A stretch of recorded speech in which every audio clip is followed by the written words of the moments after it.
What's going on, guys, and welcome back to another episode of Stereotherapy. I'm your host, Lisa, and this is episode 121. Today in the show, we were joined by Jared, Sean, and Kelley from Start Today Harm Reduction. I want to give a shout out to my friend Chris for setting this up and connecting Jared and I. And then upon Jared and I chatting, it was like, oh, let's get Sean and Kelley on. Obviously, they founded Start Today, so it was just all around a great conversation. And I want to thank Jared and Sean and Kelley's patience with me scheduling this and getting it going. This was such a great conversation. And I think any opportunity we can have someone on that with harm reduction and talk about it, because I think a lot of people have this idea, maybe they see the booth or they see online, and I think it's just fentanyl test strips and Narcan, which are wonderful life-saving things. But I think maybe some people think, oh, I'll never use that. I don't know what harm reduction is. But I think in this conversation, we were able to kind of say like, hey, a lot of us probably practice harm reduction and don't even think about it. So why, when we introduce things like fentanyl test strips or Narcan, that it may be a bad thing. At the end of the day, it is just helping community. And I think that's what this conversation shared. And I hope you take a little bit of it with you and practice it in your communities, whether it's a music scene, your overall community, in your city, in your state. And I think we can all learn so much. So I want to thank Sean, Kelley, and Jared again for hopping on and having this wonderful conversation. All links below to go check them out. Go check out Start Today as well as Midwest Friends Fest. I would love to send more people and support their way. And let's just get into it. Here's our conversation with Jared, Sean, and Kelley from Start Today Harm Reduction. Again, this is so great. Justine, I'll let you carry it away if you'd like. Yeah. So we always love to ask everybody that comes on this question because it's so interesting to hear everybody's version of how this happened. And we just want to know, what was your first memories of falling in love with music? Whoever wants to start. Yeah. You can go. Okay, I'll take it. That is a hard question. I'm with you. That's a good question. My very first thing was like, I was super into boy bands, and I love Backstreet Boys, though not like NSYNC. So it was like tougher. They're tougher for some reason to me, but somehow though through that pipeline is very close to pop punk. All the structures there, everything. So like another thing I got super obsessed with when I was like 12 or 13 was Good Charlotte. Yes. Yeah. So like, but you know, they're on MTV, TRL, all that stuff, but I noticed their guitars had so many sick stickers, and I would look those bands up, and then I was like, cool, like, you know, that's how I got into things. Yeah, Good Charlotte all the way. Yes, I love that. Similar trajectory with me too. Yeah. So funny. Yeah, Justine and I both are the same ones with that, where the stickers, you don't realize like a sticker on a guitar or a shirt or just a t-shirt, and you're like, who is that? I want to find out who that is. And a lot of people give Good Charlotte hate, but you know what? They are amazing, and they are the gateway band for so many things. I'm like, I'm never ashamed to admit that. But yeah, no, they rip. Like even their newer albums are kind of Anytime I hear any love to Good Charlotte, I'm just so happy to hear it. Heck yeah. And whoever wants to, yeah.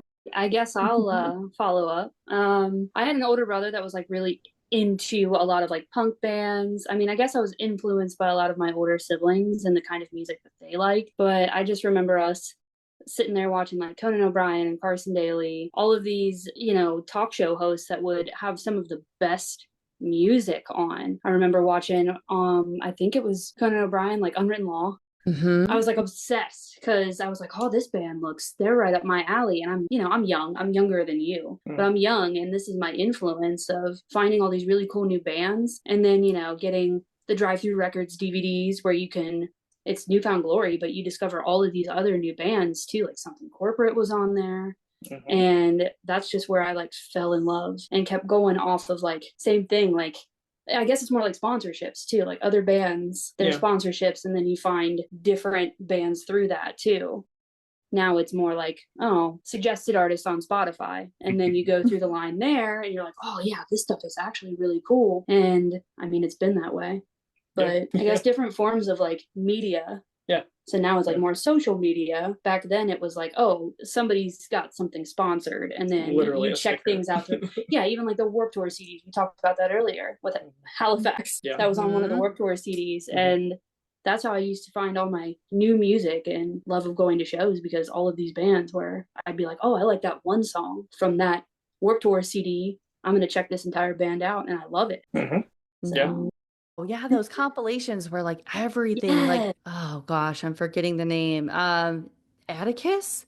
Yes. Yeah, that- Dragon Lake. Yep. Yes, Mhm. those were like, I found so many things, whether it was like, I think Audio Karate was like on it, that Urge was on it, like all these bands that you wouldn't think, but in a compilation, it led me down half the bands I grew to love. So Yeah. I love that. Oh yeah, Drive Through Records, Newfound Glory, all of that. And like again, like you're talking about like the late night shows, like we think about Yeah. now, you see bands like Knocked Loose, Turnstile, I'm repping their shirt today. You have Turnstile, you Mhm. have all these bands that are now getting these opportunities on those late night shows. And I can only imagine the younger kids now yeah. being like, who is that? That's really Yeah. cool. And I'm glad that some of them are bringing back those bands a little bit for us. I love that you mentioned Conan O'Brien, by the way, because I've thought a lot lately about how like the younger generations don't really know why he's famous or like had that same experience, you know? Yeah. And it makes me really sad because like he used to be like the cool late night host that you'd be able to get like not the same kind of acts on his show. And it was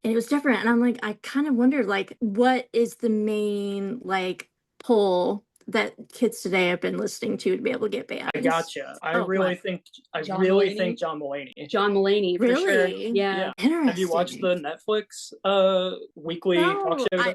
I saw that he's Oh, got a talk dude. show, but I haven't watched it yet. It's crazy. It's so It's good. literally like more off the rails Conan. He Like, actually had wow. Conan and on, he had Conan on. Yeah. which was like crazy because, you know, that's like today's version of, I mean, he reps like, oh, we have the best hot music for you to discover. Yeah. And just- I mean, he even had Alanis Morissette on. Yeah, And that like was everyone- really cool. Mhm. Joyce Wow, Meyer was love on that. there. I mean, Yeah. like he's sick. Awesome. I'll have to check that out. Yeah, definitely give it a watch. Right. It's definitely like new age, I guess, like Conan O'Brien, where, you know, people are interested in comedy. They're also Yeah. interested in John Mulaney for a reason that I guess Star Today could plug too. Like he's very open and honest about his drug use and getting to rehab and being clean and what it's done for him. And I don't know, I guess that's why I'm so just drawn to John Mulaney, because he's funny. He's got a certain type of comedy where it's like sometimes they're like, oh, you know, he's kind of a butthead, Mhm. but also hilarious. Because Conan O'Brien was the same. Yeah. Yeah. Definitely something to check out. Oh, for sure. I've loved some of his jokes from the past, so I'm sure I'd like it. Yeah. Mm-hmm. Yeah. So a lot of it's probably like similar, probably the senior, probably the elder statesman here as far as like where I am in my life. But like 1997, my dad drove my friends and I down to Bogarts in Cincinnati to see Korn, and Limp Bizkit opened up, and it was like right when they were getting Oh started. man. So Lisa. I was like the happiest go lucky angry kid. Like I listened to angry music, but like you'd never know it because I was just like friends with everybody or whatever. So you know, got like really into that, and then took a hard left turn into like Mighty Mighty Boss Tones and ska, and then like that was it. It was Love like I kind of left the heavy that version of heavy stuff behind, and it was like, you know, the more punk-esque ska from Mighty Mighty Boss Tones, but then also started getting into like traditional stuff and two-tone and third wave. I had my own radio show in high school, and I got to interview like Hepcat and the Pie Tasters, but I also got to interview AFI like right when Wow. that's awesome. All Hallows EP came out. Super into AFI. Drove down to Louisville to see them play at a place called Sparks that isn't around anymore, but they play with Hot Water Music and Sick of It All. So that was like another weird trajectory that I went on, was this like melodic punk rock thing. And then that eventually led me to you know, alternative press and what was going on in those pages back in the day. And I found Death Cab for Cutie and Me Without You and Pedro the Lion all in the same issue, and my life has not been the same since. Wow. Oh my gosh. Yeah, definitely That's amazing. Korn, Limp Bizkit. I have such a heart for Limp Bizkit. And I know some people are like, what? I'm like, Korn shaped so much for me. And it was interesting. I had a guest on and I mentioned that, and they were like, you know what? That makes sense why you're doing music and mental health. When you think about the music of Korn and Jonathan Davis, they're like, I see you as a younger you, not thinking maybe your path, but listening to that. And Yeah, no, Me Without You. That's a band a lot of people don't. Yeah, me and Lisa have talked about that. People need to talk about them more. Yeah, and like I Really good. recently, I just like went back and listened to Catch for Us the Foxes. I went Yeah. down to Nashville this past weekend. I was like Yeah. listening to Catch for Us the Foxes, just going, man, this is utter gibberish. And then every now and then he would have a turn of phrase, or there would be this like insanely profound thing that he would say, and be like, hmm that was the stuff that like always sticks with you. And like I remember the first time I heard it, not being able to like wrap my head around what I was experiencing, and then getting to see them live with like they toured with like Minus the Bear, which is like two like polar opposites of bands, but what an incredible show. I don't know, I've been all over the place, weird windy way to get where we are today. So That's so cool. Yeah, I love that because and interviewing AFI, oh my gosh, Oh like my let's gosh. talk about that. That's That's has to be amazing. wow. that was wild. It was like it was right on the cusp of when you would not be able to interview them by, so like this is late 90s, and we're calling Nitro, like I'm cold calling Nitro Records from my high school like AV class, essentially going, hey, so I'm like 17, I have a radio show, AFI is coming to town like a couple hours away from us, is there any way like we'd be able to talk to them? We're like, yeah, cool, for sure, whatever. Like, Oh my no reason gosh. whatsoever they should do that. And it ended up being just like one of the coolest experiences ever. So it was awesome. That is so cool. And Yeah. it's really funny because my initial college major was radio. So I also had a radio show. Hell yeah. Hell yeah. I didn't get anybody like AFI, but oh my gosh, what a dream. That's awesome. I still don't know how I'll after this, I'll see if the interview ended up on YouTube somewhere. We're still not entirely, because it was like we videotaped it, and but none of us remember ever uploading it anywhere, so we don't know how it got. It was Davey. Yeah, he's just like sneaking little high school interviews in. Yeah. Yeah, so it's up. It was up for a little while, and it had, hundreds of thousands of views for some reason, but I don't know, it was just like one of those weird things. Neither my friend or I ever did anything with it. It just appeared one day, and we're like, okay, well, that's fun. That's so cool. And even talking about music and the path, I was so stuck when I saw Start Today. I was like singing the lyrics. I was like, this has to be Gorilla Biscuits. There has to be something. And I saw that not only has Start Today been able to vend, but you got to meet Gorilla Biscuits. We did, yeah. How was that? Like, if we're gonna talk about our path in music, how cool is that? Yeah, I mean, it was full circle. It was crazy. Like, because it was almost about a year to the day that like I started this and had the idea, and then a year later to be able to work with them, and then to meet them and be on stage and like everything. They're so cool. They were like chill about it. I like have like a cutout of the logo that like sometimes I'll like make bands like pose with, and I was like, hey, like Civ, will you pose with my logo too? And he's like, I think this is my logo, bro. I was like, like they're like cool about it, but yeah, it was super sick. I mean, and kind of how it happened was through all the Midwest Friends Fest stuff. Like one of the guys, Seth and Nowhere Fast, they're from Louisville. I was talking to him that day, and I was like, just like on a whim, was like, any way you like know somebody that could get us on that or whatever. It took forever. We were talking about that for months, and then I swear it was like a week or two before is when we finally got approval, and like Gorilla Biscuits were the ones that approved it ultimately. I didn't know you were talking to Seth about that. That's awesome. Yeah, I thought I told you that. Oh, you may have, and We've said there's been a lot going on. But like I just saw Seth again down at George Fest. But yeah, I didn't know that. That's amazing, Seth.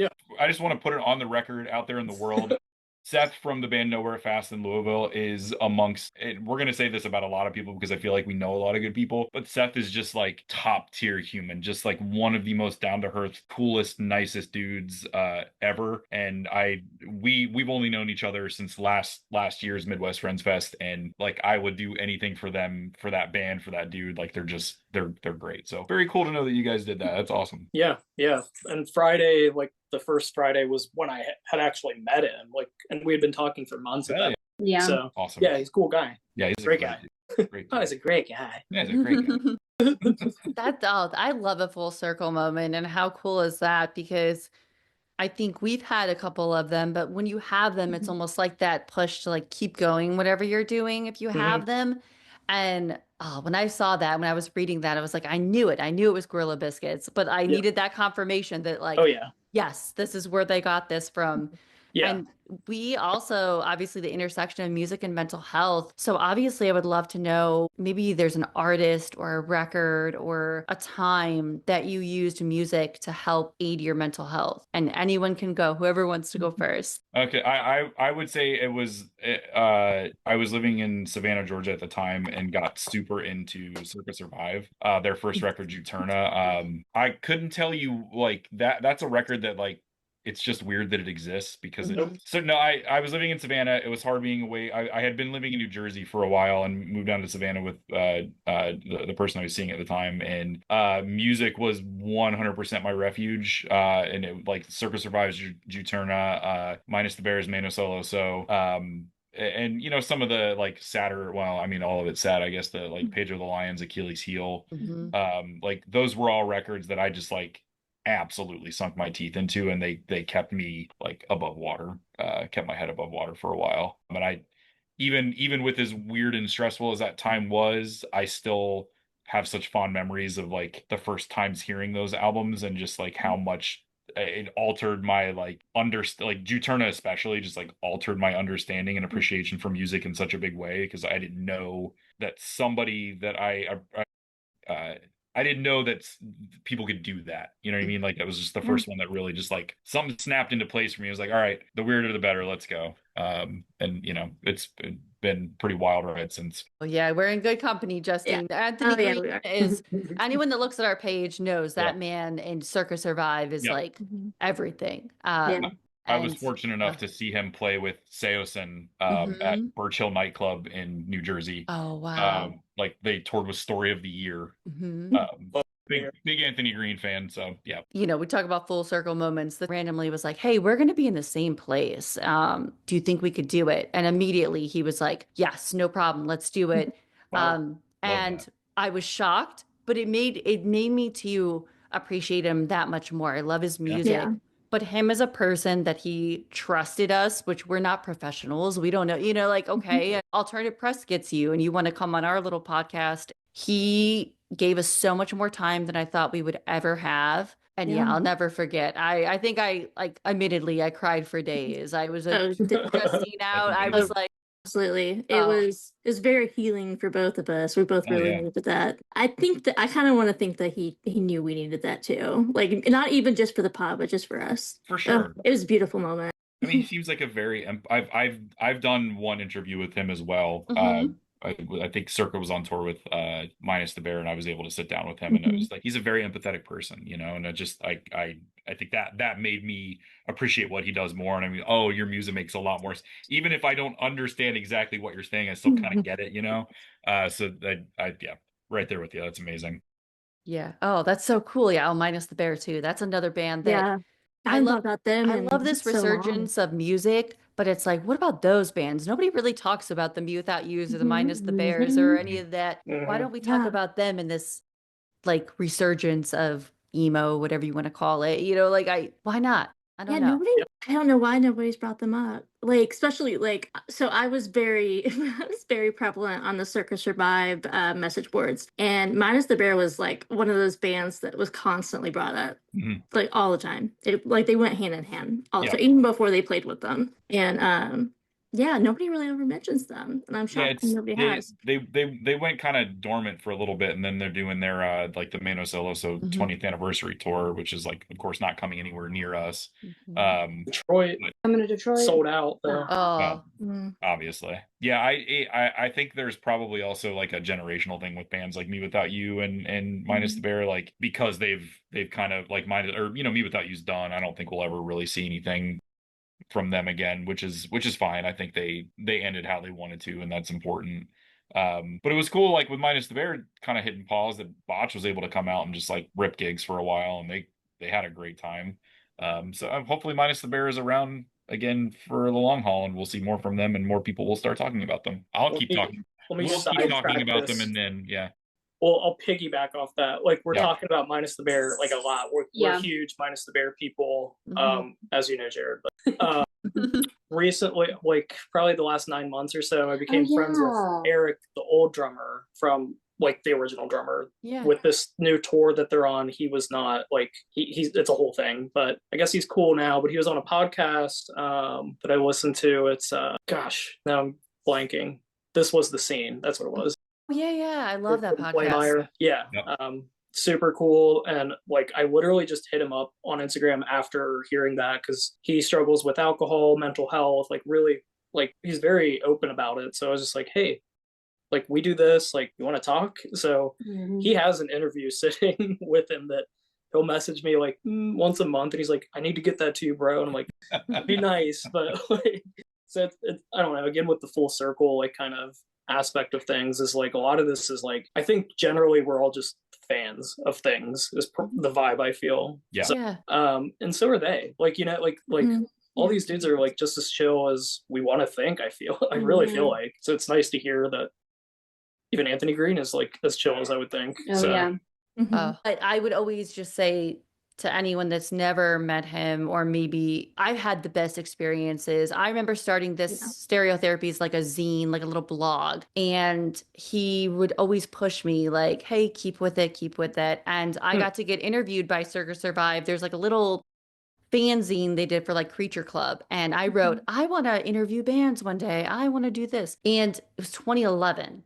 And then so when we got to sit down with him, I was like, look at this, now I get to return the favor, you guys interviewed me. And I think it really brought him back to that point of like maybe us younger, you know, being young and finding Circa or finding these bands of like, I want to do what they do, or I want to be a part of that. And then you are a part of that. Like it was just, it was wild to like look back at that myself and see that full circle, and then see like, he is so kind. He is sitting there, and the three of us are in a corner just chatting about music and mental health. And it was like, I had to get out of my head that like, you're sitting there holding a microphone for Anthony Green. Like, don't freak out and don't, you know, just, but oh wow, I could talk minus the bear, all that.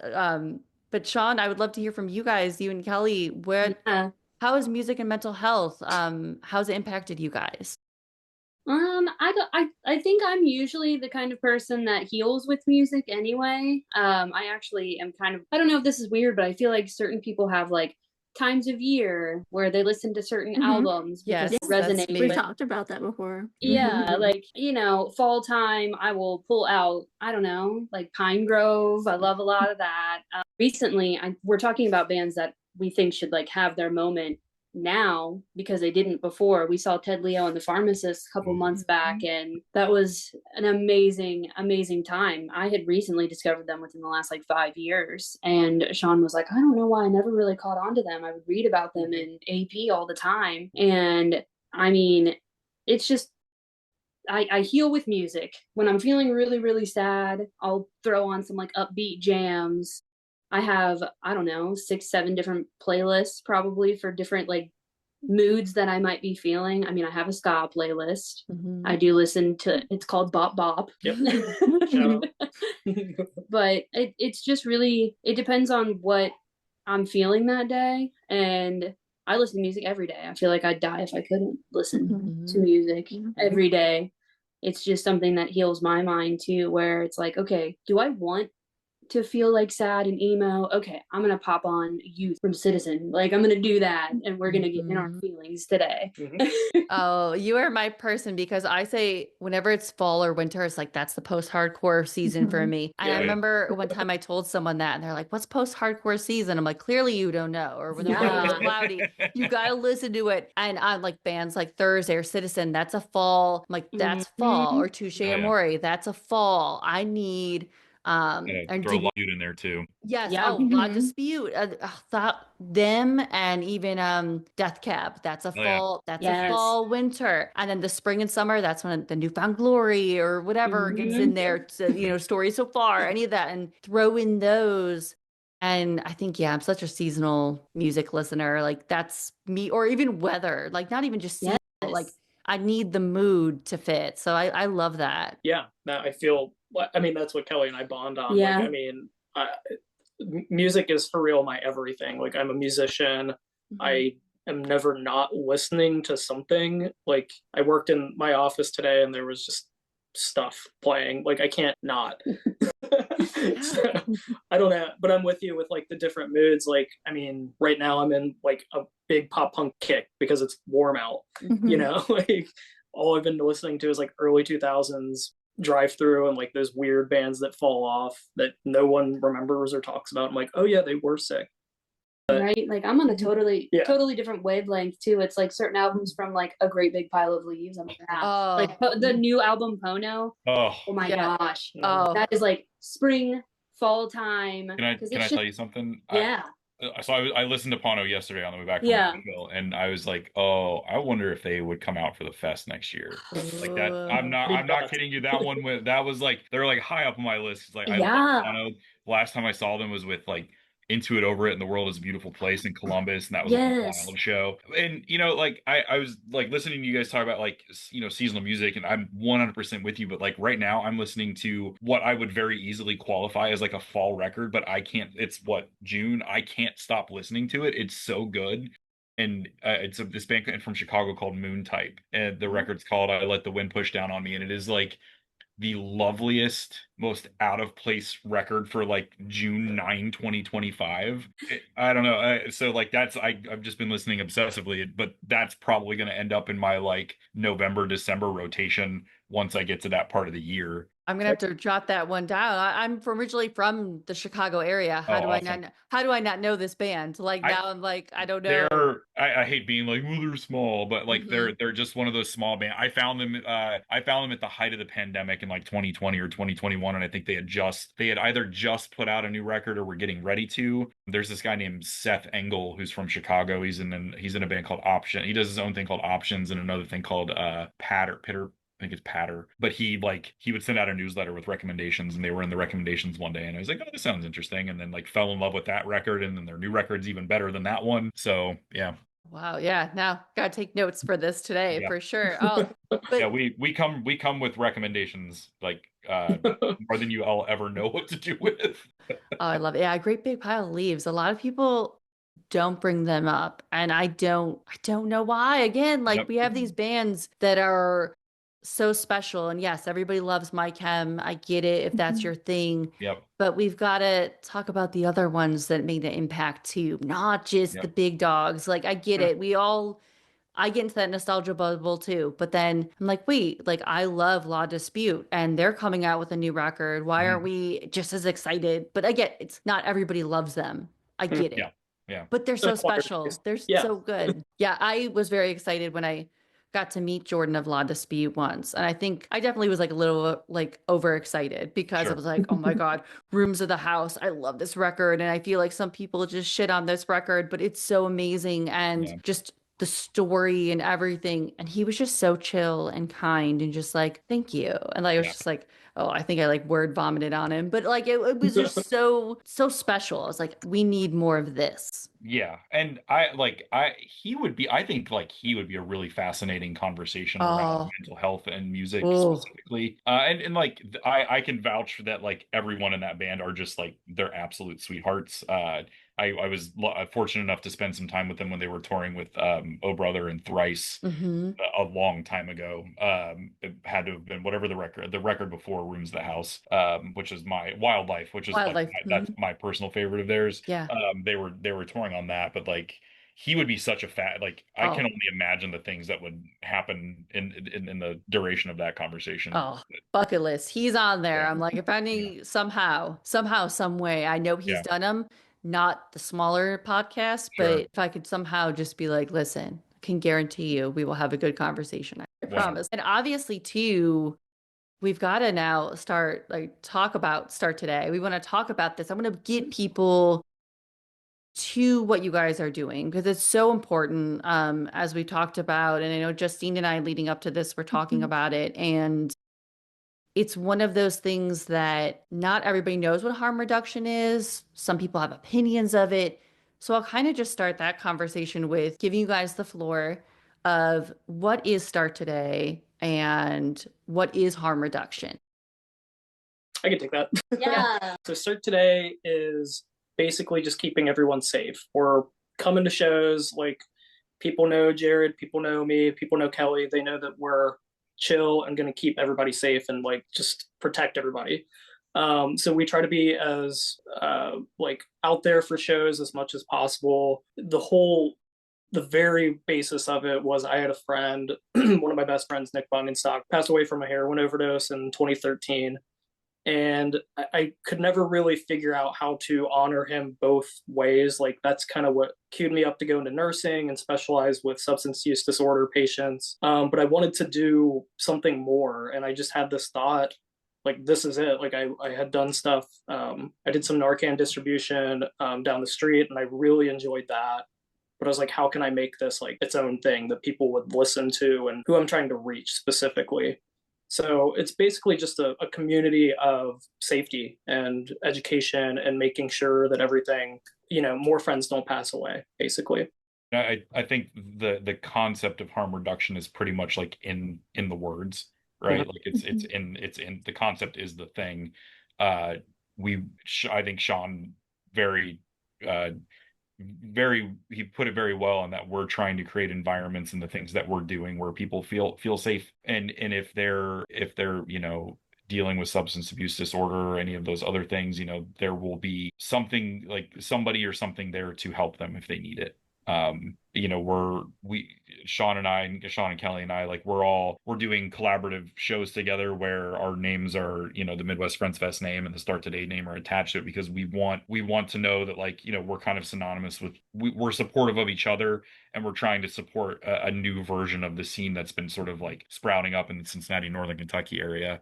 Because a lot of scenes, a lot of places, they wax and wane. I think we're absolutely we're heading towards a peak, and I'm glad to have I'm personally glad to have the relationship I do with Sean and Kelley, and to be able to call them friends and work so closely together with them, and like know that our visions are so aligned, and that we really want the same things for our scene, and not only do we want those things, but we're figuring out how to do it. And that's, you would be surprised at how many people have the thing but can't do the thing. It's really I'm so impressed just daily with what Sean and Kelley are doing to do the thing, to make the thing happen, and to just get to be like a little teeny tiny part of that is it's a privilege and it's an honor, and I appreciate and love them so much, and they know that whatever I can do to help make their lives a little bit easier, to help spread the word, to help make things a little bit better, that's what I'm there for. So yeah, and vice versa. Yes, we love you too, Jared. Yeah. So yeah, it's a whole collective. So I mean, there's not just us three. There's 3 other people on our board, and then we have so many volunteers and so many people working behind the scenes, like with everybody at Southgate, Northside Tavern, like all these different spots. Just take it in. They're like, yes, like more, Right. So like we're even setting up the community events around the Covington, Northern Kentucky area. We're going to be involved in the Cryptid Fest. Yeah, our friends Melissa and Amanda are running it, and this year, we were there last year, but this year they like invited us to the think tank dinner where they were like, okay, so you guys are going to be right here. We want to have some music going, and then Sean was like, well, I can help you with all of that. Say no more. I do that. So I mean, and really, I think at the end of the day, it's just to create a safe space with friendly looking people that, no matter how you feel. And we have had quite a few people come up to us and say, like, well, this isn't something that I think that I would ever need. We have more than just Narcan, fentanyl drug test strips. Like, that's like a harder aspect of harm reduction. Like, harm reduction in general is having a Band-Aid on you, having some Tylenol on you. Anybody around you, oh, I have a headache. Well, I have some ibuprofen. Here you go. Or, oh, my finger is cut. I have a Band-Aid. You're at a show. Oh, I forgot earplugs. Dang, where are those at? We have those. And we have candy. We hand out cute little like acrylic toys. We have like little frogs. I'm like looking around thinking, do we have any of them? We have like little flamingos and stuff. And it's just like generally to spread the word of like happiness and positivity within the music scene, and trying to reach out other places too within the community, because Sean's really great at connecting with people. I mean, I don't know how you do it. You're just able to reach out to people. And I mean, he is genuinely and a really great guy. So a lot of people know him through other people in the conversations that he's had, and through playing music, and just really knowing about how genuine Sean is, none of this would even be a thing if he wasn't the one that said, hey, this is what I want to do. Because everyone has someone they might know who struggles with addiction, or, you know, somebody you know knows someone. And it's just about being there and ending a stigma, because I feel like these days it has been sort of lifted a little bit, but I remember growing up, like, you weren't even allowed to express that you were sad. Like depression, grow up, like things like that. And it's just like ending that too, where I've had so many great conversations with people that have just walked up and been like, gosh, I love what you're doing. And then, you know, they tell me their story, and, you know, I feel so uplifted by that. I just remember we were set up at, what was it, Cursive and Bright Eyes. And this one girl walked up to us, and, you know, she grabbed a Plan B and she said, hey, I just want to let you know, like, I love what you've been doing. I've been sober for 7 years. And I don't know what came over me. I started crying because I was like, this is why we're doing this. Like, we want people to come to us and tell us their story and how they got through it and what we can do better. And it's just about listening to the people around you and bringing everyone together, because at the end of the day, you know, addiction isn't something that you're supposed to look at someone and say, you have something wrong with you. You know? Yeah, I think that's really special what you're doing, because even maybe someone you don't know, but someone even you know, like I've told this story a couple of times. My fiance went through a really bad accident, and you know, we saw firsthand opioids and how quickly you can get stuck on them. And some people don't want to say, oh, well, I'm addicted, but well, they're highly, and I've witnessed it for myself. And someone you would never have thought. And I love that people maybe are getting away from, oh, I can't suffer from addiction. I don't look like that. No, it doesn't have a face. It could be anyone, anybody. And it really allowed me to take a step back to be like, too, like, oh, what he's being prescribed can lead you down this path. If you're not careful, you don't have that support system, and to just treat people better. And I felt so awful because, like, you know, when we were talking to Anthony, one of the things he said was, you know, there's no withdrawal protocols. And I was like, absolutely, there's not. I've witnessed that for myself. Like, you know, when he would be done with medication, and we just had I mean, it's a little personal, but we had I don't want to say fight, but with the pharmacist, we did, because they wouldn't give the meds, all these new laws. And I understand why they are 1,000%, like, because what he needed, it was like they wouldn't give it. So I had to watch him go through these crazy withdrawals, and very difficult for me. I didn't know what that was. And it was like, man, we need to change things. And how can we help people? How can we be there for people if they're struggling with that, prescription or not prescription related, right? And even talking about mental health, that goes hand in hand a lot of times with addiction, that people don't always want to talk about. They just want to talk about, oh, you know, they're addicted to this and they're an addict. But maybe did we think about how they got there? Let's talk about that. So it's a lot. Yeah, I mean, so I've been a nurse for 12 years, primarily like within mental health, substance use. Like that's my shtick, right?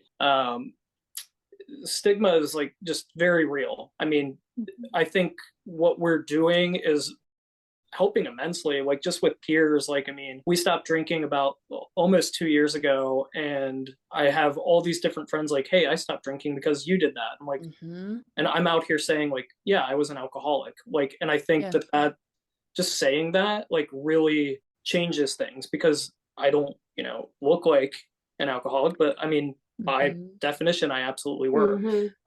So I think like little things like that is what we can do to like make things better for as a whole. Right. And like having that personal experience too, because in the past, you know, like it is easy to get yourself down a little hole, but I feel like for me, I don't really speak much about this, and I'm not super honest about it a lot of the times. Not that I wouldn't divulge that information if anybody asked me, but, you know, I've struggled with Xanax. I've struggled with, you know, because I used to love the feeling of not feeling anything and then taking Adderall to do everything. And, you know, that was before I met Sean. And, you know, I woke up one day and I realized like I was a receptionist at a salon, and I was asleep at Mhm. the reception station, and a client had come in and they woke me up, and I looked up at her and I was like, wow, this is, I can't do that. I can't keep doing that. Mhm. And I mean, not everybody has that moment where they're like, I can't keep doing that. You know, they just need somebody kind to talk to just be like, okay, you know, I have this problem, but not to be judged about it. Like, oh, you need to stop, because when people are ready, they will, and they will Mhm. reach out to the people that matter, or the people that they've met in their life that have helped them change. And I would hope that that could be us at the end of the day, or Yeah. our volunteers, the people that we have picked Mhm. to run the show for us, Mhm. because it is people with the same kinds of feelings and the same kind of passion to reach the community. Views. The views, Yeah. yes. The same kind of views to reach the community, and it means a lot to them too. They've Yeah. struggled themselves or know people that are currently struggling too. Or they hadn't and they just want to help. Exactly. Like, Yeah, Yeah. it's that's all an over. important thing, because for me, when I was at Travis's table and his safe scene, for anyone listening, like if you don't know, I mentioned him a couple times. I've had him on. If you didn't listen, go listen to his episode. It's so great. Yeah. Travis, you know, I remember getting like Narcan, and there was the fentanyl test strips. And again, I personally will never probably have to use this other than someone that may need it, and that I can Mhm. help them. And by being educated, and we see it whether at concert festivals or if you go to a bar, or I think it was, oh, maybe it was the All American Rejects show recently. I think somebody used Narcan on someone. Oh wow. Yeah. I think it And was All American Rejects too. Yeah. and they stopped the show, obviously, because they were like, okay, you know, this happened, everybody saw it happened, but it was like, wow, there it is, right? Again, why things like Mhm. what Start Today is doing, Safe Scenes doing, I Mhm. think End Overdose does it as well. Yeah. And And overdose is a huge one. oh yeah, and it's like it's one of those things of like, that's why that's important, because had that Mhm. person not Yeah. have that, and a lot of times Mhm. I'm sure people that are working there, and it's not their fault, they're not educated on it, they don't know Mhm. how to use it. Mhm. So it's like, if we had people like you guys and like all the other people we just named educate us and Mhm. encourage us to carry it in our backpacks and our Oh yeah. purse, have it on. Like, I always have it in my little like cross string, whatever I wear Yeah. when I go to a concert. You never know when you're going to need it. Right. And that's part of the point we make too. And I don't know. I do think it gives us an advantage having like myself as a nurse. We have a pharmacist on our board as well. So like we have that, actual knowledge based background and education piece that I think gives us a leg up for those like situations. If people literally don't know anything, like we're able to like speak to that too. And so is Kelley and Jared. But Yeah, well, like we also have a social worker on and board yeah, as well too. yeah. So like if they need resources, we can always reach out to Caitlin, and she would be able to help us with that. Plus, like Yeah, it's just not even, again, when we say harm reduction, it's not even just that. Caitlin actually, she specialized in domestic violence. Mhm. Oh, So we would Okay. also really love to be a source of information for anybody struggling with anything. Yeah, just a huge umbrella. I mean, that's Mhm. how I view harm reduction. It's like it's anything and everything. Mhm. Like if it's Yeah. at the end of the day keeping you safe, then like that's what it is. And I think that that's something that gets misconstrued a lot. It's not just like Narcan test strips. It's falling down and picking your buddy up. I mean, it's any of that. Like just being a good person. I think Lisa and Kelley and Sean, you've all been circling around this idea of like what harm reduction is and like what it means to something, especially like a music scene or a community or whatever. Like it's a bunch of little things that happen to make a larger thing better, right? Mhm. It's all of Yeah. these little foundational pieces. It's all of these little things that you're doing to it's providing ibuprofen. It's Mhm. making sure somebody has earplugs. It's providing band-aids. It's giving somebody a space to talk about something. Mhm. It's even just creating an environment where somebody can come in and be themselves, right? Like Mhm. without fear of persecution or being made fun of or something like that. Like that's all part and parcel to like what Start Today is, what harm reduction is, and like what we're trying to do in Cincinnati and Northern Kentucky, right? It's just an amalgamation of a million little things every time we're out somewhere and Start Today's up, right? Like that's the thing. So if Mhm. we're doing a bunch of little things and we can encourage other people to do a bunch of little things and they can encourage, and on and on, like all of a sudden you've got a bunch of people doing a bunch of little things, everybody's mental health gets better because of that. Mhm. Everybody feels safer, everybody feels happier, everybody feels more comfortable, everybody feels like they have something to lose if things don't keep going that way, right? So you end up with pride in what you're doing, pride in who you're hanging out with, and pride in where you are. Like I know that we go to a space like Southgate House Revival, and we walk in and we're the feel absolutely at home in that building. Feel none of us work there. I know we walk in that building and feel an immense sense of pride that we're in that building and we know that we belong there doing what we're doing. And I like that's harm reduction too, right? I don't know, it's a beautiful thing, and it's been such a really great learning experience from Sean and Kelley over the past year, just watching it kind of blossom and seeing how it's done, and seeing the network of people grow that they get it, right? And I think collectively we're also, the music scene's on the verge of something special, but I think collectively outside of that we're on the verge of something special, because I think we're about to break out of the music scene and start showing up in places that people wouldn't necessarily expect.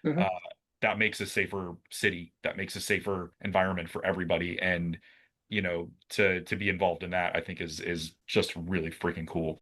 Yeah, it's been really fun. And like, I mean, we've like, not only do we've ended shows, like we did a movie showing, a premiere, like the Cryptid Fest, like all these things, just where people are, or someone that's in that same, I guess, mindset too. Like, I'm not singling people out, but like generally people that have the same views are who's supporting us, or like questioning or anything. Like I really don't think we've had much negative feedback, which was like my first fear with originally starting, but there hasn't been, I can't think of any negative interactions we've had at any shows or anything. I think it's like I said, like good people find good people, right? And I think that the community and the larger, like the little communities that we are in, and the larger community that we're a part of, I think we're all invested in keeping each other safe. We're all invested. Well, and accountability is and accountability is huge, right? So like these are all things that like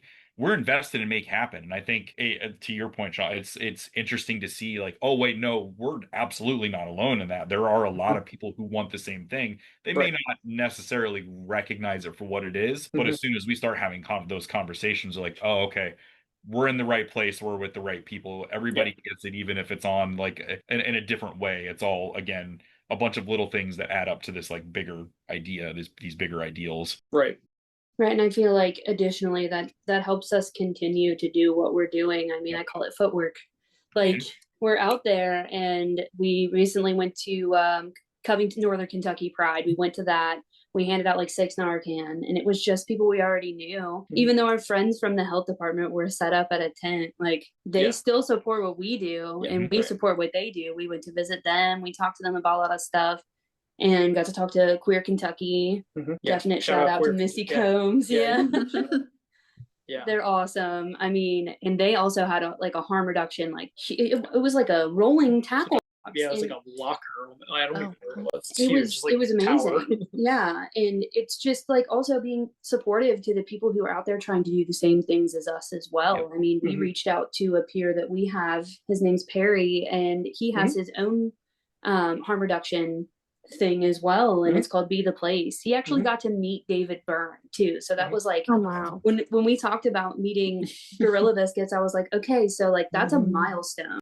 Yeah, good. That's a good point. Like if Perry can meet David Byrne, like we can meet Gorilla Biscuits. Like Be the Place are like they're top tier, like they're Bonnaroo, Lala, all that stuff. But they're cool enough to like, I talked to Perry on the phone once for like 90 minutes, like just like going off of all this stuff. Like, how can I do this? How can I like succeed? Because he's just a guy, like, and he well, he's more than that. He has a pretty extensive story, but like he's out there doing it, is my point. And like even was able to pass bills. Like they've like submitted things that have like helped. Like, so I mean, it's all possible, is kind of like it's inspirational too, super inspirational to like all this stuff. To talk to people that are doing the same things as we are, but also have like really great advice, like hey, I love what you're doing, keep it up, this is how we do it here, or just just getting advice, and again, like doing that footwork and going out there, talking to the community. I mean, you went to like a news forum, and then we ended up on the local news. And that was wild. I mean, we actually, our friend from the health department took like headshots of us at Southgate too, which was really cool. Oh, yeah. She took headshots of us while we were set up for a show. What was that? I think Hugo's. Yeah. So we were setting up, and then we walked outside real quick, got our headshots, and she's like, "Oh yeah, by the way, you might be on the back of like our city buses are called tank buses." They were like, "Yeah, you might be on the back of some tank buses." And like we had friends tell us like, "Oh man, I was stuck in traffic the other day, and you were on the back of a bus." Yeah. And I was like, "Oh wow!" I mean, here I am. And like bus stop, like the waiting areas where you can sit, and it's like a little canopy so you can be like out of the rain. We were also on those too. I was just shocked. Like, I really think about these things. Like, that's 15 minutes of fame, but like, and that's not necessarily what we're after. Of course, we want to get our name out there and be known and recognized, but it really is more behind the scenes stuff. Like, talking to people and having them share their stories and being able to help people out. I mean, handing out that Band-Aid when it's needed, or we actually stopped 2 bleeding appendages. We've got a little oh my gosh. Yeah. So, like that's the thing. That's the thing too. Like Kelley, what you were saying, harm reduction isn't just Narcan and the fentanyl test strips. I think when anyone that may have a negative view on harm reduction, I think they need to understand, like, here's a Band-Aid, or you just, like, stop it bleeding, like just normal, or earplugs, anything. Like, harm reduction isn't just what some people may think. And even if they have a negative thing with having Narcan at a table, maybe ask yourselves why. Like, why do you think that? Maybe is there an experience when in reality it's just building the community, is what I'm getting from this conversation or my conversation with Travis. It was like, this is, again, taking it outside. Okay, the music is great, but let's take it. Even he takes it. I know he was at Pride recently here too. And I think taking it and bringing it to people that maybe, I don't know, like, I don't want to say like have maybe a different opinion, maybe aren't like seeing that, but like bringing it to them where to be like, hey, this is what it really is. And we use harm reduction without even thinking it. Like you said, Kelley, like I'm that person with the Tylenol in my bag, or the Band-Aid in my bag, or even just a mint. I don't know if that would be considered like, hey, maybe it's some dinner. Here you go. Like, I don't know, but like it's like one of those things of you don't even think about what you're doing, and you are already practicing harm reduction. So like, let's not give it a negative thing. It's nothing to me. There's anyone that says anything negative, oh, it's enabling. Enabling what? Enabling be there for your community? Like, what's wrong with that? Exactly. And I mean, I'd like to add too, like, you would hate for somebody to be allergic to bees and get stung and use an EpiPen. That's harm reduction. I mean, like, they're life-saving measures. And most people know about someone who probably is allergic to something and has to carry an EpiPen with them just in case. Yeah. Or, it's something like that too. Obviously, if you need an EpiPen, it's going to be prescribed to you, but like, you can't just carry it. You can't just carry that, but it's simple things like that too. If you think about it like that, that person can't help it. They have an allergy that they're going to need an EpiPen for.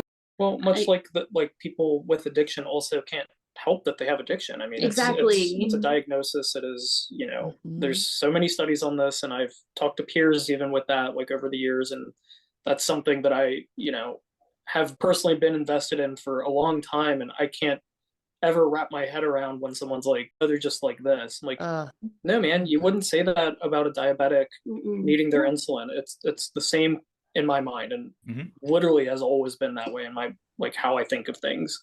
So that's what I always am like using. If there is some sort of negativity like coming that way, like, it's pretty quick to like, I don't know, make different scenarios that would appease blank, whatever. XYZ.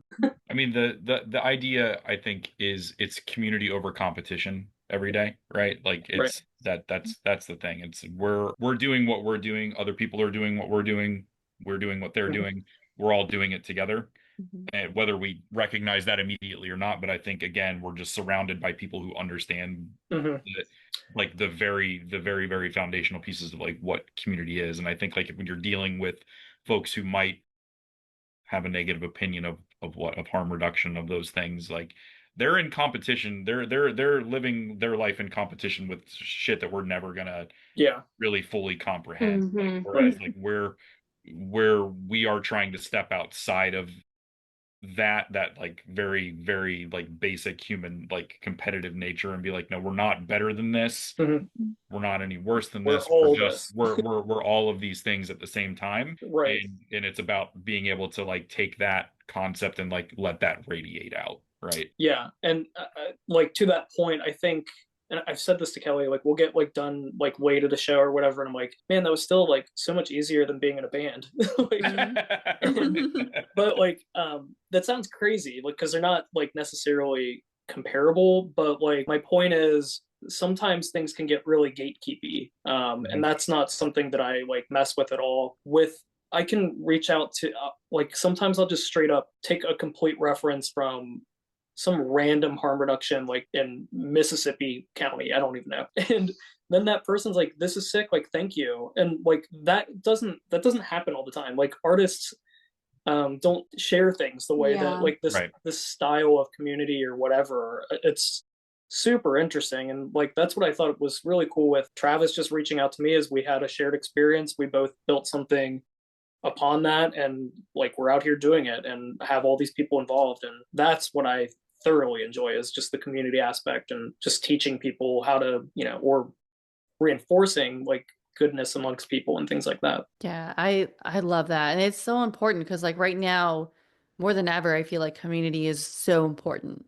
I mean, all of us too, like your music community probably was one thing, but then like think about like the actual community where you live, and just everybody has a different story. And it's just like, even if you don't think you'll find yourself in a situation, you don't know where life's going to take you, or your neighbor, or again, not even just someone, maybe someone you don't even know. Like, let's bring that back, like bring empathy back, where you're like literally like you're compassionate towards someone you don't even know and you see that needs some help. Right. I think that's what I hope anyone gets from this conversation, or if they just follow you guys and know that, because it's so important for someone feeling alone, whether mental health and addiction. And I love, Sean, that you brought that up too, that this is a substance abuse disorder. It's a real thing. And I think that's a lot of conversation. I've gotten into some, I don't want to say arguments, but I'll just say some chats with people that think differently. And I get it, but I'm like, there's enough research and what I've seen. I don't work in the field, but from people I know that have struggled. And again, let's remember they're human.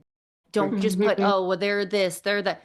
They're human. Can we maybe look at the social issues and where, again, how they get there? You go in certain parts of New Jersey, I know they talk about every state, every town has a certain part that people love to talk about. How did they get there? Like I always talk about, for me, the South Side of Chicago is big for me because people always want to talk about that. Why do you think it's the way it is? Let's look at that. They literally segregate a city by the bridges, north and south side, very differently. They have one hospital. They have the schools are taken down. Life just is not good over there, and these people are struggling. So when they struggle, what kind of happened to your mental health? And maybe you didn't have substance abuse disorder, but now it's presenting and now you do have it. So I think that for me, it all taught me in just life and seeing different people and being in the city and not in the city, and in the, like now I'm totally in the burbs and not in the city, but it's like, I remember, and I can take that with me into here and like educate more people of, hey, I've seen that. And we need to be there for people instead of judge. Totally. Yeah. Couldn't agree more. It was great. That's why I appreciate what you guys do, because I think it's helping maybe end that stigma of that, and maybe having more people come up to you and want to chat. Maybe they don't even want to chat with someone they know, but they feel, oh, this is a safe space for me. This table, I'm welcome here. And that's huge. Right. Yeah, that's what we're like really trying to be about, is like, at this point, people recognize the logo and they understand what's going on. So they'll be like, I don't know, we'll use kind of whatever medical term, but like frequent flyers, if you will. Yeah. We'll see some of the same faces, and we'll see them we'll do a big show at the, I don't know if I'm allowed to say that. We'll do a big show at the venue down the street. But then we'll do That's some inside baseball. We'll do a big show. We'll do Bright Eyes and Cursive, but then we'll do a very small locals only show. We'll see some of those same guys and all these same people, and it's really cool to see how that happens. I love that.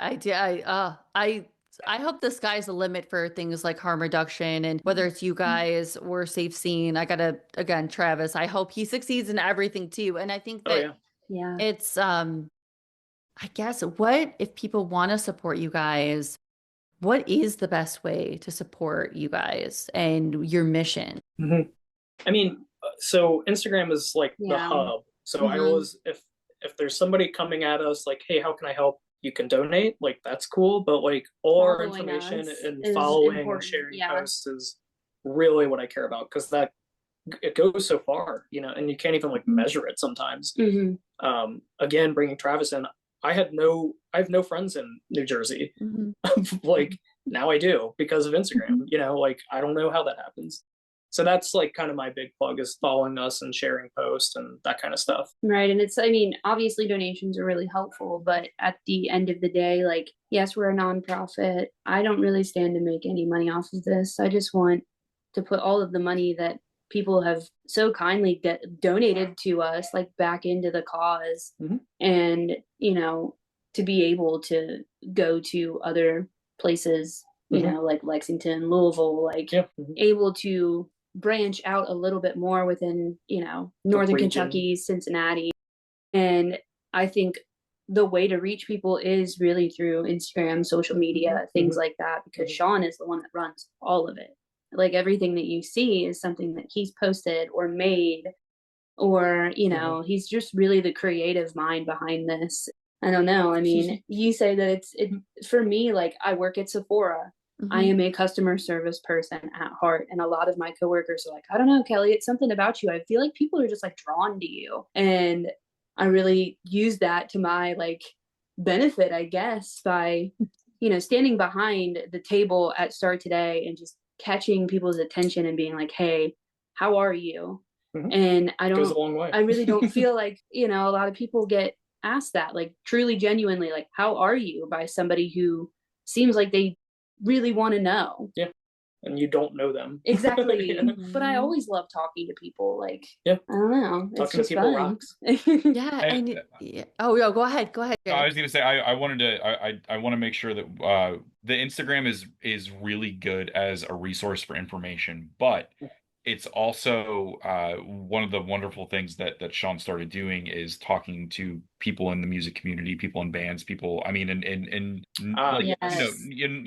notable folks who are dealing with the kinds of things that we're trying to discuss, that we're trying to draw attention to, that we're trying to help with, right? So I think it's the educational piece is important, but I think just as important is for people to see and to read and to hear the stories of these people who, had something like Start Today harm reduction been around when they needed it, could have made a difference, right? So here we can make a difference now.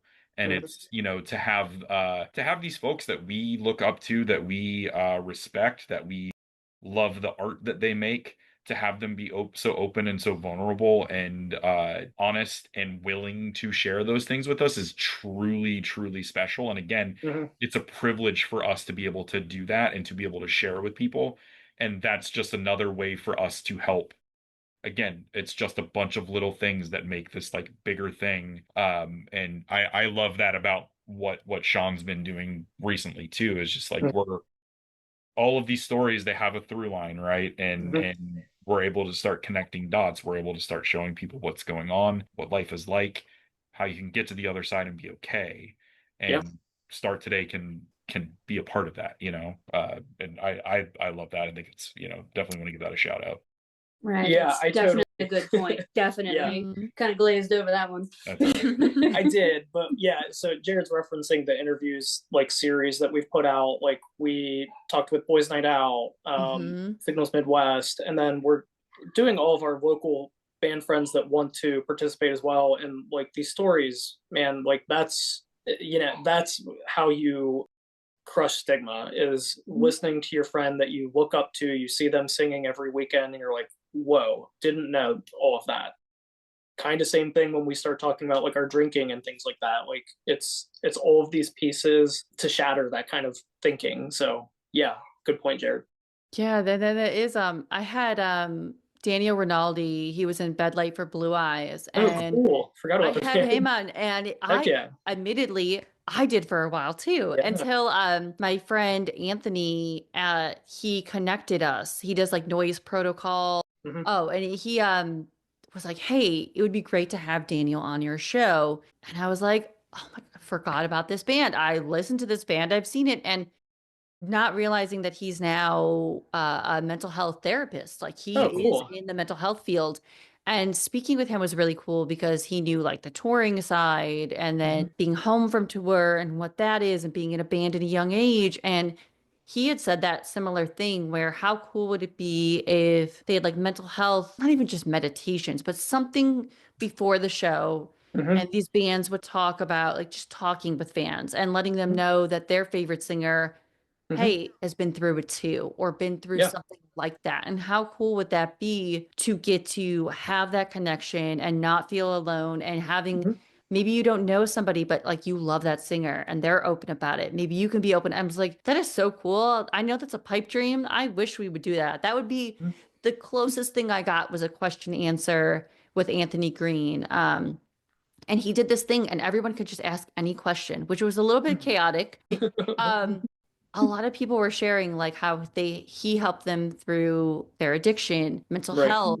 What do you do for your mental health? And so many things. I was like, I almost loved that more than the performance. Like I was Yeah. like, this is really, really cool that like we're getting this inside track kind of and like what he was willing to share, but about how he has dealt with addiction and Mhm. then hearing other people in the audience like me too, or I'm this, I've been sober this long. And I hear like just wild that there Right. was that community there. And I think it is something about seeing your favorite artist or someone you look up to say, hey, I've battled this and I've overcome it. It Mhm. hits so differently than just some guy maybe you read about. And like that guy is Yeah. important too, but it hits Right. so differently. Yeah, I think you're right. I mean, that's the point I'm trying to make, and like we've been dancing around like AP Magazine for a bit too, but Mhm. that's a huge inspiration behind that kind of stuff because I always loved, even if I didn't care about the band, I just wanted to hear from that person because it's just fascinating to me. But then drilling it down more specifically, like, do you want to talk about mental health? Like, do you want, here's these things, and I don't know, it's just really cool to be able to make that connection. Again, this has been so great. I know I kept you guys like longer than, but this has been, I That's feel like okay. so much information, so much just really, really great things that I think a lot of people need to hear. And I think understand that it's just helping people. That's all it is. Because again, I was not sure what harm reduction was. Maybe would have maybe years ago had an opinion and not understanding that like hey, it's just helping people. And Yeah. Right. it's so important to push that. And I hope to see it more. And again, I Yeah. know it's not easy what you do at all. And there's a lot that goes into it. And that's why I always tell people like support, like as much as you can, support Mhm. organizations like yours or anyone that they know doing it because that's what's going to help our community like during Yeah, this totally. time. And there's so Yeah. much unrest, there's so much stuff going on. You can easily Right. just Mhm. be there. And it allows me to like take a look at myself, like what am I doing for my community? What can I do better? And be there for people. So I Yeah. Heck appreciate yeah. like you guys taking the time and wanting to come on and chat with us. Yeah, Yeah, for thank sure. Yeah, no, you. Yeah, this is thank super you. fun. Our pleasure entirely. Thanks for work. I mean, honestly, just thanks for remembering to message and be like, "Hey, do you still want to do this?" Because I know life gets like crazy, and it's very easy for that stuff to slip through the cracks. So even just being like conscious enough of what's going on to do that, like that meant a lot. And it was I personally I very much appreciate it. I'm glad that we talked. We were able to work all three of us being on here because I think it's way more important to hear from Sean and Kelley than me about Oh, this stuff. So I appreciate that flexibility too. It was great. oh, absolutely. Like I had my list and I was like, I know I'm not forgetting about this. I It's don't want okay. anyone to ever think I'm forgetting about them. I get But it. like I'm going crazy with this move right now. And and Justine bared with me too. And I was like, listen, we're gonna get it once I get in a room, but I can hook up stuff All and good. get like a little light bulb hooked up in there. We're good to go. I was like, it worked. I'm excited to see where it goes and hopefully just up from here with Start Today. Yeah, heck yeah. And all right, guys, that was our conversation with Start Today. Again, such a great conversation. And I truly think you can take a lot from this conversation and apply it to how you want to be helpful in your community. I mean, like we said, we heard about at the All American Reject show that Narcan was able to be administered and used. And we talked about, maybe you may not use it, but someone could use it, and just being there for your community. And that's just one way that I know has been in the music world lately about the use of Narcan and what harm reduction can do for our community. So I wanted to shout that out. Again, all links below. Go check them out. Go give them a follow and support. As for our show, we will be back next week with a brand new conversation. You know the drill. Every Tuesday is a new conversation. If you are liking this show, even just a little bit, a positive rating and review goes such a long way. We would so appreciate it. We appreciate everyone that's already done that, as well as follow the show. I love that everyone's listening, and I know it's the easiest thing you can do is just follow our show. You're not going to be bombarded. You may get like a little notification, hey, there's a new episode, but it really just helps independent podcasts such as ours get out there, and I would really appreciate it so much. And we will see you guys next week. All right, bye guys.